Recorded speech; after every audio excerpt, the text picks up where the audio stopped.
নমস্কার, কণিকার চ্যানেলে আপনাদের সবাইকে স্বাগত জানিয়ে আজকে কেলোমাল সন্তোষিনী হাই স্কুলে আমরা চলে গিয়েছিলাম তমলুক APJ আব্দুল কালাম বিজ্ঞান মঞ্চের বিজ্ঞান মানসিকতা ও মেধা অভিজ্ঞা যে পরীক্ষা হয়েছিল পরীক্ষা তারই পুরস্কার বিতরণী উৎসবে পুরস্কার বিতরণী হবেই। আর বাল্যবিবাহ যেভাবে ভাইরাসের মতো ছড়িয়ে পড়ছে তা নিয়ে সচেতনতা শিবির হয়েছিল, আপনারা অবশ্যই দেখুন। পরে করিস। বাড়িতে কি হইছে আপা? কও না। তোরে দেখতে আইতাছি। কেন? তোর বিয়া ঠিক করছিস? আমি যাবো না। এমন করিস না মা। আমি বিয়া করবো না, আমি পড়বো। আচ্ছা পড়িস না, এখন চল। ওর তো এখনো 18ই হয়নি মোকলেস মিয়া। হয় নাই হইব। কবে হইব চাচা?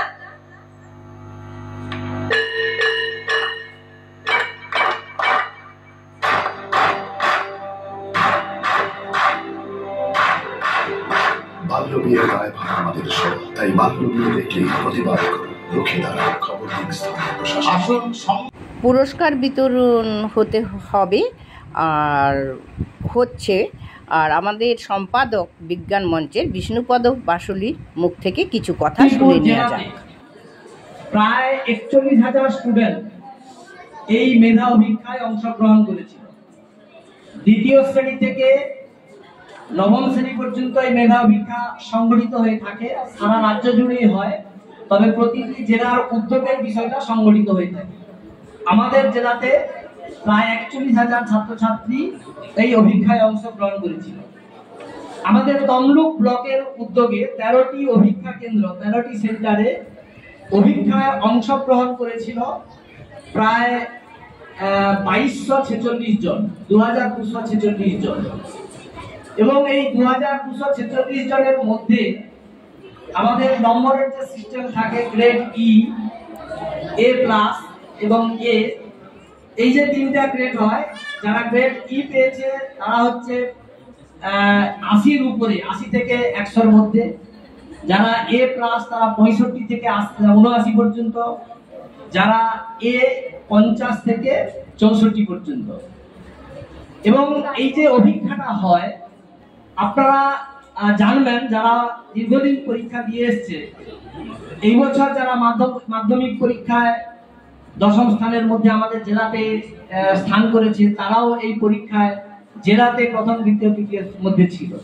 বিগত দিনেও কিন্তু এই ট্রেন্ড আমরা লক্ষ্য করেছি। আমাদের এই যে অভিজ্ঞা, এইটাকে আমরা পরীক্ষা বলি না, আমরা অভিজ্ঞা বলি। তার মূল কারণ, আমরা এই অভিজ্ঞার মধ্য দিয়ে ছেলে মেয়েদের মধ্যে বিজ্ঞান মনস্কতা, যুক্তিবোধ, পরিবেশ সচেতনতা কতটা, সেইটাকে আমরা দেখার জন্যই এই অভিজ্ঞাটা নেই। অনেক পরীক্ষা আছে, দেখবেন সমস্ত পরীক্ষার থেকে এই অভিজ্ঞাটা কিছুটা হলেও আলাদা, কিছুটা বলবো কেন অনেকটাই আলাদা। এখানে ডেসক্রাইবড কিছু কোশ্চেন থাকে সংক্ষিপ্ত উত্তর দেওয়ার জন্য, যেখান থেকে আমরা ছেলে মেয়েদের উত্তর পাই। আমি দু একটা উদাহরণ দিলে আপনারা বুঝতে পারবেন যে সূর্য পূর্ব দিকে ওঠে, পশ্চিম দিকে অস্ত যায়, কথাটা ঠিক না ভুল? বেশিরভাগ উত্তর দেখা যায় ঠিক, কিন্তু বাস্তবে কি তাই? সূর্য মানে ডুবেও না, উঠেও না, সূর্য স্থির থাকে। পৃথিবীর আবর্তন গতির জন্য এই ধরনের একটা কর্মকাণ্ড হয়। এই যে বাস্তব বোধ, এই বোধটা লেখার মধ্য দিয়ে আমরা খুঁজে পাওয়ার চেষ্টা করি। আমরা পরিবেশ সচেতনতার উপরে, পরিবেশ নিয়ে স্লোগান লিখতে দেই, কুসংস্কারের বিরুদ্ধে স্লোগান, তার মতামত, এই ধরনের কিছু প্রশ্ন থাকে। আমাদের যে অভিজ্ঞার একটা বই দেওয়া হয়, সেখানে দেখবেন পেছনটাতে বহু মানুষের কথা রয়েছে, বহু মানুষের জন্মদিন তারিখগুলো উল্লেখ রয়েছে, এবং বহু মানুষ বলতে মূলত বিজ্ঞানের উপর, সেই সব মানুষদের উপরেও প্রশ্ন হয়। আমাদের একটা পত্রিকা প্রকাশ হয়, এ যুগের কিশোর বিজ্ঞানী, সেই পত্রিকা ছাত্রছাত্রীদের খুবই উপযোগী, ছাত্রছাত্রীরাও তাতে লিখে পাঠাতে পারে। সেই পত্রিকার মধ্য থেকেও দুটো একটা কোশ্চেন থাকে। অর্থাৎ সামগ্রিক একটা পরিবেশ সচেতনতা, বিজ্ঞান মনস্কতার উপরে এই অভিজ্ঞাটা হয়ে থাকে। পশ্চিমবঙ্গ বিজ্ঞান মঞ্চ শুধুমাত্র যে এই অভিজ্ঞাটা নেয় তা নয়, সারা বছর ধরে বিভিন্ন কর্মকাণ্ড করে থাকে। কখনো প্রকৃতি পর্যবেক্ষণ হয়, কখনো শিশু বিজ্ঞান উৎসব হয়, কখনো আকাশ দেখা, রাতের আকাশ দেখা, যুক্তিবাদী অনুষ্ঠান, বহুমুখী কর্মশালা। মানে শুধুমাত্র আমরা অভিজ্ঞা নিলাম, পরীক্ষা নিলাম, ছাত্রছাত্রীর মধ্যে একটা পুরস্কার দিলাম, এরকম নয়। সেই উদ্যোগগুলো বিভিন্ন সময় বিভিন্ন স্কুল উদ্যোগ নেয়, সেই উদ্যোগকে আমরা বাস্তবায়িত করার চেষ্টা করি এবং সমাজকে সচেতন করে দেওয়ার চেষ্টা করি। আপনারা জানেন, আমি বলেইছি যে এশিয়ার মধ্যে আমরা বাল্যবিবাহের প্রথম। এই ট্রেন্ড আমরা রাখবো না, কমাবো। আর সামাজিক যা পরিস্থিতি চলছে চারিদিকে, ধর্মের নামে যা চলছে, আমরা সবাই বুঝছি, সবাই জানছি, কিন্তু ছেলে মেয়েদের মধ্যে যদি সেই সচেতনতা না বোধ তৈরি করতে পারি, তাহলে কিন্তু আমাদের সমাজটা হারিয়ে যাবে। আমাদের একটা সময়ের ভেতরে ভিডিওটা বানাতে হয়, তাই ছোট করে ফেলছি। দেখুন খঞ্চি স্কুলের শিক্ষক পবিত্র কুমার ভক্তা কি বলছেন, শুনে নেওয়া যাক। কিন্তু আমরা একটা অ্যালার্মিং কন্ডিশনে রয়েছি, সময়টা ভীষণ জটিল।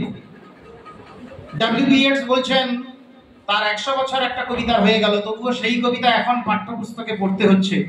Turning and turning in the widening gyre, the falcon can not hear the falconer, things fall apart, mere anarchy is লুজড upon the world. সারা বিশ্বে একটা নৈরাজ্য। আসলে আমরা এখন হাতড়ে বেড়াচ্ছি কোন জিনিসটাকে ধরবো। যারা মাধ্যমিক এইচএস পাস করেছে, হাতের কাছে চাকরি পাচ্ছে না, তারা মোবাইল গেমে আসক্ত হয়ে যাচ্ছে।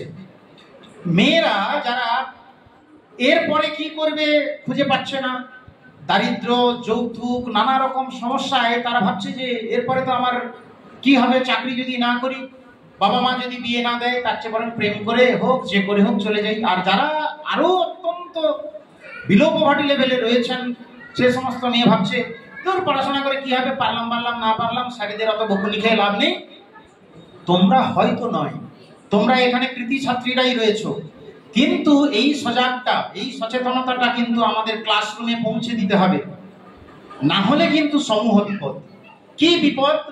এই বিজ্ঞানের যুগে এগিয়ে গিয়েও যেমন এসি বসিয়ে কিন্তু শান্তিতে আমরা থাকতে পারছি না, পারবো না।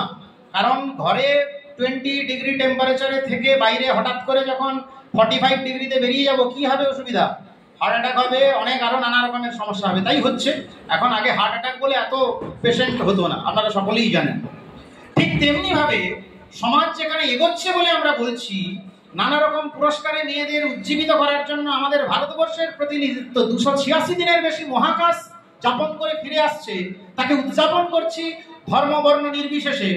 সেখানে আমাদের বাড়ির মেয়েদের, তোমাদেরকে এগিয়ে দেওয়ার ক্ষেত্রে আমরা সকলেই কিন্তু পারছি না। আমরা বলছি আমরা পিছুচ্ছি, আমরা ব্যাক গিয়ার যেন নিচ্ছে গাড়ি আমাদের সমাজের। সেই জায়গায় একদম তুমি স্পেসিফিক্যালি একটু তোমাদের শুনতে থাকো। আর আমি তো কুসুম কলি আজ তুমি গাই, বন্ধু তুমি গাড়ি মালা তুমি পড়াই। আমি তো পাখি ছাড়া তোমরা শিখি নাই, অসময় বন্ধুর ডাকে তেমনি বোঝাই। বাড়িটা বেলাতে আমি বন্ধু তো হব না, সাধারণ বয়স হলে বিবাহ করব না।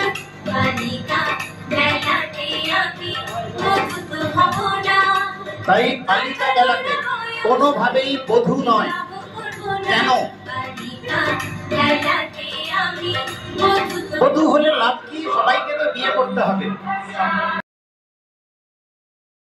না। বাল্যবিবাহ সম্বন্ধে যে গানগুলো ইউজ হয়েছে, এটা কপিরাইট পড়বে কিনা, আপনাদের সবাইকে শুভেচ্ছা ভালোবাসা জানিয়ে ভিডিও শেষ করব। আমরাই পারি, আমরাই পারি।